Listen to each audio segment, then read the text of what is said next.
Vendredi 22 décembre 2023, Moment MMA, soyez tous les bienvenus pour notre rendez-vous quotidien.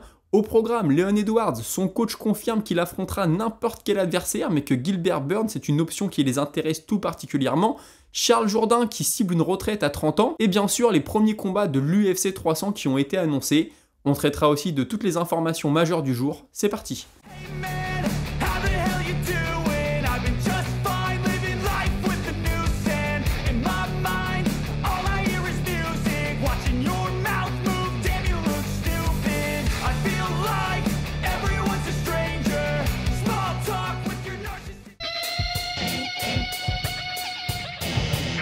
Et on commence direction le Québec avec Charles Jourdain. Charles Jourdain, combattant poids plume, combattant qui n'est pas classé, et il s'est expliqué là-dessus. Il a expliqué que quand tu rentres dans le top 15, tu affrontes des adversaires qui sont beaucoup plus calculateurs, qui ont des game plans beaucoup mieux ficelés, et que tu perds un peu l'aspect guerre, l'aspect qu'il aime beaucoup. Et il explique. Il dit voilà, tu vas être dans un round très très serré, le mec va regarder le chrono et il va aller te shooter un takedown juste pour grappiller des points.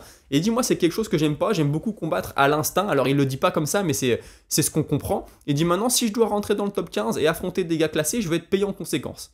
Alors on pourrait lui répondre que si un jour il veut être champion, s'il veut avoir la ceinture autour de la taille, va falloir rentrer dans le top 15, va falloir prendre des adversaires comme ça, un peu plus calculateurs. Mais je trouve aussi que c'est assez honnête de sa part de dire voilà, moi tant que je suis pas payé pour, je rentre pas dans le top 15, et puis je perds ce que j'aime, je veux continuer à faire ce que j'aime. Si je dois sortir de ça, bah, je vais être payé en conséquence. On ne l'entend pas souvent, alors on entend souvent les gars dire si je veux être dans le top 15, il faut que je sois payé pour. Mais voilà, cette explication sur le côté un peu plus calculateur, un fight IQ un peu plus haut, calculateur c'est pas péjoratif quand je le dis, c'est quelque chose d'assez intéressant. Concernant son combat qui arrive contre Woodson, il explique que l'allonge de Woodson va vraiment lui poser problème, que c'est un gars qui a boxé en poids lourd et qu'aujourd'hui il se retrouve en poids plume, c'est vraiment un truc de fou. Il dit ouais, il a quand même une vingtaine de combats en boxe amateur, tout mon camp est ciblé sur le fait de casser la distance, c'est vraiment pas simple, donc c'est vraiment un camp très très compliqué. Il a aussi expliqué qu'il voulait prendre sa retraite dans 2 ans, à 30 ans, il dit ouais j'ai envie de passer à autre chose, ça sera derrière moi les combats, je veux même pas être commentateur. Je veux peut-être continuer à coacher monsieur, madame, tout le monde, parce que je pense que faire du sport, c'est très important, puis j'ai appris beaucoup de choses pendant ma carrière UFC. Mais voilà, je pense qu'à 30 ans, ce sera le bon moment pour tirer le rideau, devenir père. J'ai pas eu l'occasion d'aller beaucoup à l'école. J'aimerais beaucoup apprendre quelque chose, apprendre une compétence. Il dit qu'autour de lui, il a vu tous ses amis, depuis toutes ces années, développer des compétences. Il dit qu'il a des amis, je crois, et de la famille qui ont très bien réussi dans la construction. Donc la construction, je pense que nous, on peut traduire ça par le bâtiment chez nous. Et voilà, il aimerait lui aussi développer ses compétences. Il dit moi ça fait depuis que je suis combattant que ma vie c'est les réseaux sociaux, les médias, etc. Donc quand je vais arrêter, ça va être fini les réseaux sociaux, je vais disparaître et ça va me faire beaucoup de bien. Donc écoutez, une retraite à 30 ans, c'est plutôt jeune pour un combattant. On dit souvent que tu es à l'âge d'or en MMA à 33 ans quand t'as pas eu de grosses blessures, etc. Bien sûr.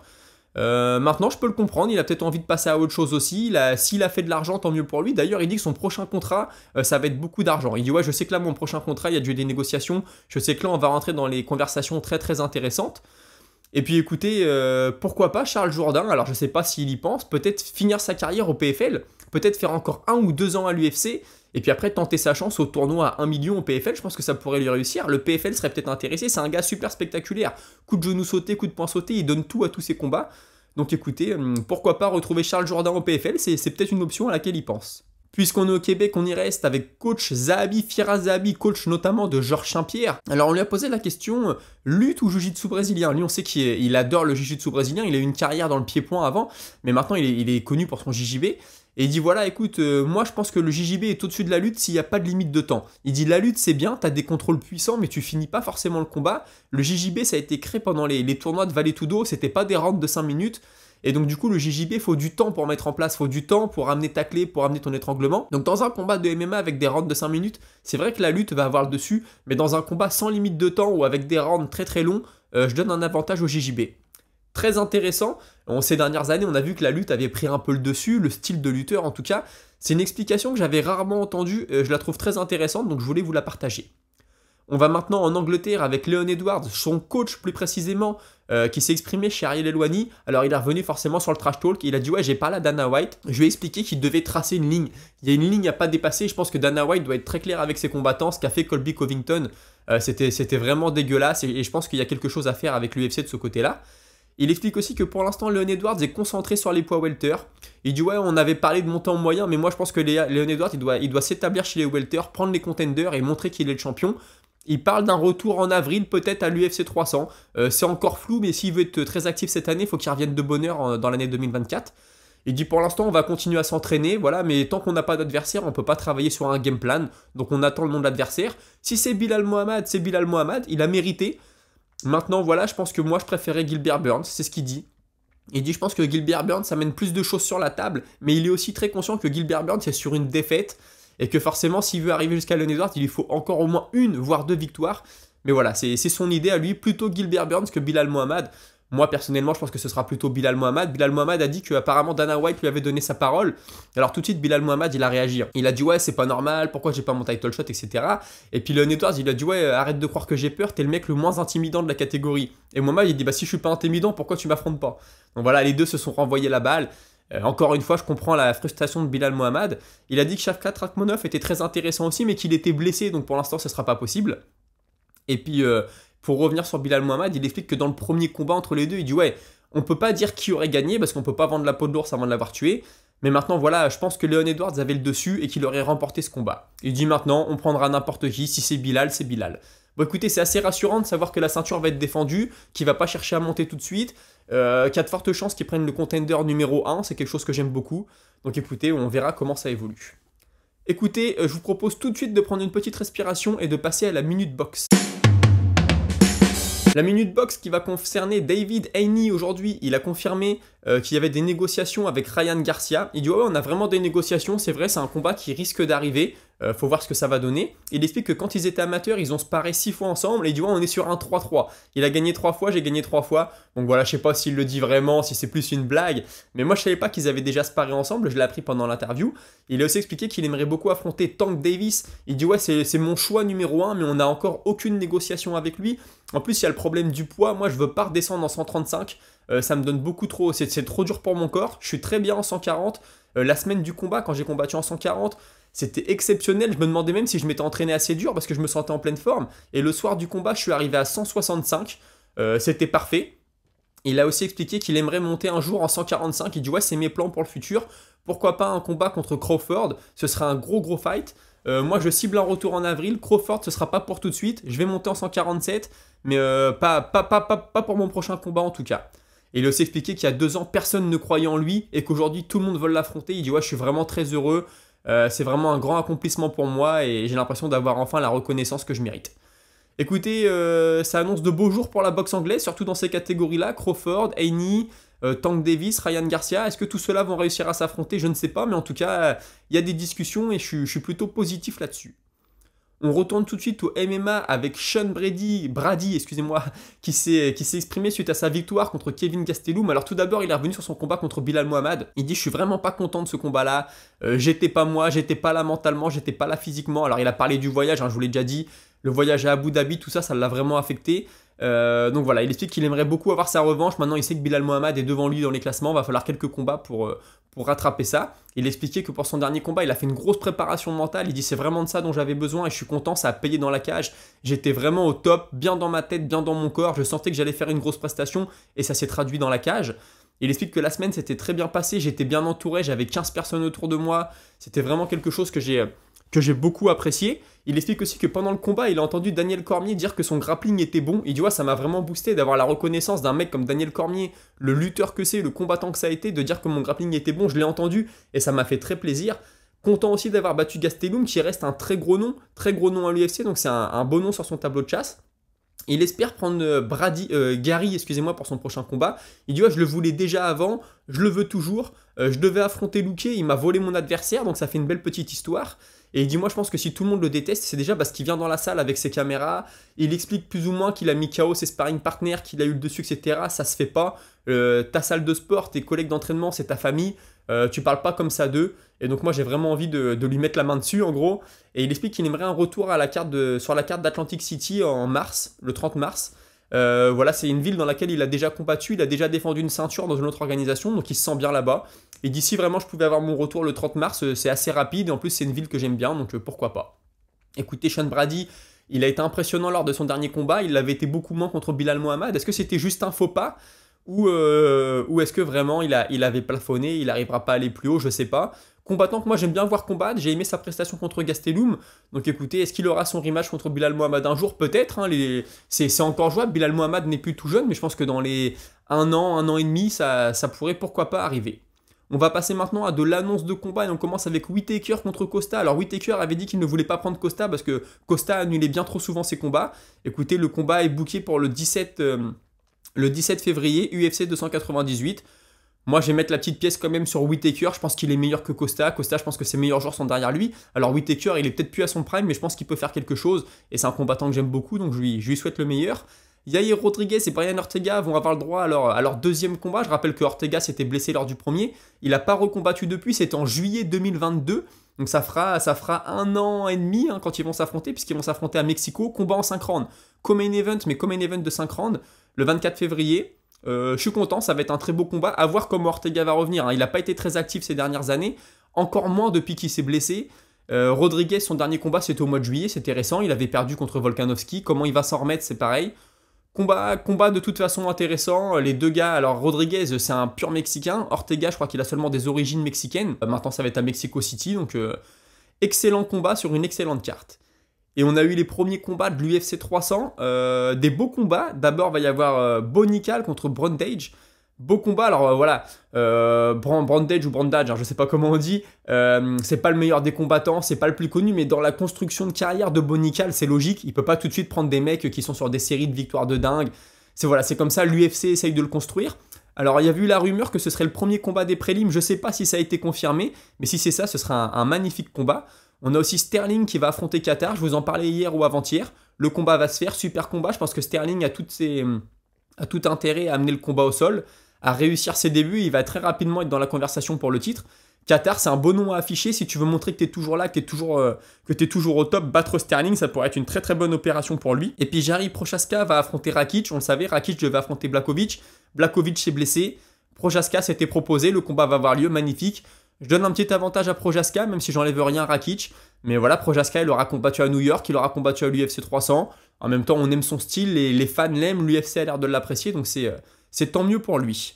D'autres françaises, Manon Fiorot va affronter Blankfield. Un de vous m'en parlait hier, me disait ouais, je pense que c'est le combat à faire. Bah écoutez, Blankfield, magnifique série de victoires. Manon Fiorot, magnifique série de victoires. Je pense que les deux, ça fait plus de 4 ans qu'elles n'ont pas perdu, si je dis pas de bêtises.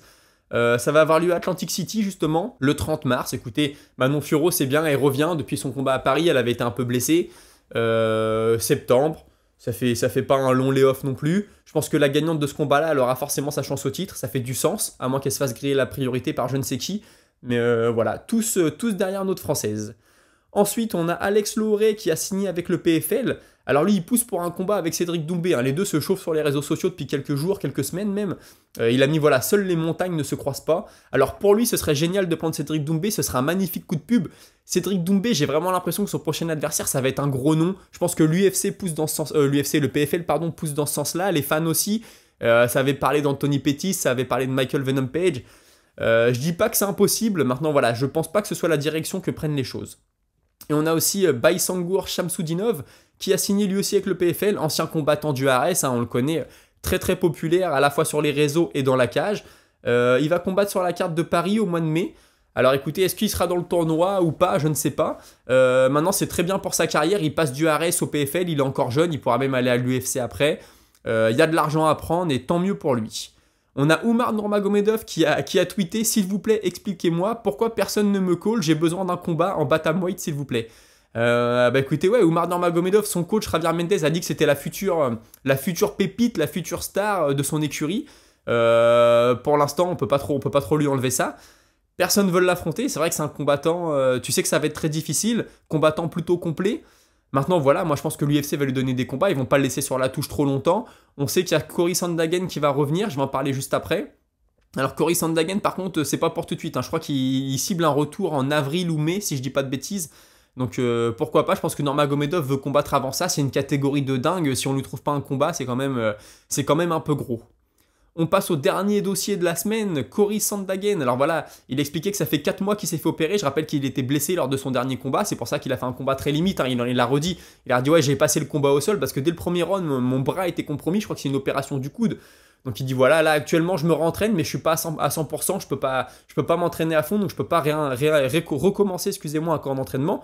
Et il explique qu'il s'entraîne à la team 50-50. C'est la team notamment très connue pour son combattant Ryan Hall, spécialiste des clés de jambes. Il dit voilà, moi je voulais travailler mes clés de jambes, je savais que lui c'était spécialiste, j'ai envoyé un message, j'ai été autorisé à aller dans la salle, donc je suis très content de m'entraîner là-bas. Sandhagen, de toute façon, il est très complet, j'ai l'impression qu'il travaille vraiment sur tous les aspects du combat. Il dit moi mon but c'est de m'entraîner avec des petits groupes, quand tu es dans une grosse salle, il y a trop de monde, j'aime pas. Là ici on s'entraîne en petits groupes, je m'entraîne avec un expert des clés de jambes, c'est ce que je voulais, donc je suis très ravi. Concernant O'Malley, il expliquait qu'il gérait très bien la distance et que c'était sa principale force. Il dit la plupart des bons strikers, ce qui fait la différence, c'est pas leur attaque comme ce que peuvent croire la plupart des gens, c'est surtout leur défense. Et O'Malley a une très bonne défense, notamment grâce à son jeu de jambes et à sa gestion de la distance. Il explique aussi qu'il regarde pas trop les combats. Il dit non, quand je regarde les combats, je trouve que je perds en créativité. Je vois trop de MMA, trop de combats, et puis moi, ça m'affecte un peu mentalement. Il dit que le combat qui l'a le plus satisfait dans sa carrière, c'est son combat contre Vera, parce qu'il a réussi à s'imposer en suivant le game plan. Il dit ouais, on avait tracé une ligne et j'ai suivi la ligne à la perfection, et ça, je trouve que c'est vraiment le summum pour un combattant. Je suis d'accord avec lui. Gagner en suivant le plan, en voyant que le plan a fonctionné, que tu as réussi à l'appliquer en combat, c'est toujours très satisfaisant. Il explique aussi que quand tu apprends une technique, il ne faut pas seulement apprendre à mettre l'enchaînement. Il dit tous les combattants de l'UFC, ils savent te faire n'importe quel enchaînement. Maintenant, il faut savoir l'adapter à toi, à ton gabarit, à ta façon de combattre, à ton adversaire. Il faut comprendre les risques et les avantages. Il dit ouais, il y a plein de façons différentes d'envoyer un coup de poing par exemple. Mais il faut savoir que quand tu l'envoies comme si, tu peux prendre un coup là. Quand tu l'envoies comme ça, tu peux prendre un coup ailleurs. Il dit c'est ça qui est intéressant, c'est comme ça que tu progresses. C'est ce qui différencie l'élite des combattants lambda. Et puis il explique aussi que lui, ce qui lui manque un peu, c'est d'ajouter de l'esthétisme à son grappling pour les juges. Il dit ouais, tu vois, contre Dillashaw, j'étais pas en danger, il a passé le temps dans mon dos, dans un combat à mort, tu vas pas tuer un mec en passant le temps à s'accrocher à son dos, mais pour les juges, il a dominé. Et c'est ça qui compte. Et il dit moi, parfois, j'ai l'impression que j'ai des phases de grappling que je domine, mais les juges ne comprennent pas, donc il va falloir que j'ajoute de l'esthétisme à ça pour réussir un peu à séduire les juges. Je le comprends, son combat contre Dillashaw avait été très frustrant, je me souviens, Dillashaw avait remporté le combat grâce à ça, beaucoup de clinch dans le dos, voilà, il le ceinturait avec ses bras, il était dans son dos, donc en fait il dominait, mais comme il dit Sandhagen, j'étais pas en danger, il allait pas me finir, c'est juste qu'il était dans mon dos, voilà, il faisait rien, mais il a réussi à me battre, donc moi il faut que j'arrive à être un peu plus agressif dans mon grappling, pas seulement être dans une zone de confort, mais aller au-delà de ça. Il explique aussi que parfois les journalistes et les voix off, entre guillemets, de l'UFC vendent un peu trop d'entertainment, ils font un peu trop de bruit autour des événements. Je comprends qu'il faut vendre le produit, mais parfois je trouve que c'est un peu trop. Je trouve qu'on en fait trop sur le trash talk, on raconte trop d'histoires. Et ça, moi je suis d'accord. Je suis d'accord, parfois il y a des commentateurs, des journalistes, etc., même des chaînes sur les réseaux, pas que en France, hein, aux États-Unis aussi, ils en font trop, ils te racontent, ils font un film en fait, ils vendent un film aux gens, et moi je trouve que c'est pas vraiment ça le sport, il faut raconter l'histoire, il faut savoir, voilà, les deux s'affrontent, il y a eu ceci, il y a eu cela, ils ont affronté tel mec, ils ont gagné, ils ont perdu, mais parfois, moi aussi je trouve qu'on part trop dans le cinéma, ils te racontent le truc comme si c'était le prochain Rocky, et je suis d'accord avec lui, parfois je trouve que ça casse un peu le truc, ça devient même trop vendeur, et j'aime pas forcément ça. Il explique aussi sa relation à l'argent. Il dit ouais, moi je suis capable de dire non à l'argent parce que je veux pas trahir ma personnalité. Je suis pas un gars qui fait du trash talk, je suis pas un gars qui est très vocal, je suis pas dans la provocation. Je comprends qu'on a tous besoin d'argent, que c'est dur parfois de dire non, mais j'ai pas envie de me trahir juste pour gagner de l'argent. Il explique aussi que pour lui, les dommages que tu peux recevoir au cerveau, c'est très sérieux. Il dit moi, tu vois, si je prends 2 KO à la suite, je pense que j'arrête ma carrière. Il dit à l'entraînement, c'est pareil, quand je prends un gros coup dur, je fais pas de sparring pendant 2 semaines parce qu'il faut vraiment conserver le cerveau, c'est très important, il y a une retraite, il y a une vie après le combat et j'ai pas envie de gâcher ça. Il explique aussi que voilà, il y pense pas trop, il dit si j'y pense trop, ça va me stresser et puis j'ai peur que ça me fasse dérailler dans ma carrière. Il dit si un jour je me rends compte que j'ai des troubles de mémoire, que j'ai du mal à m'exprimer, etc., j'arrête ma carrière, c'est sûr et certain.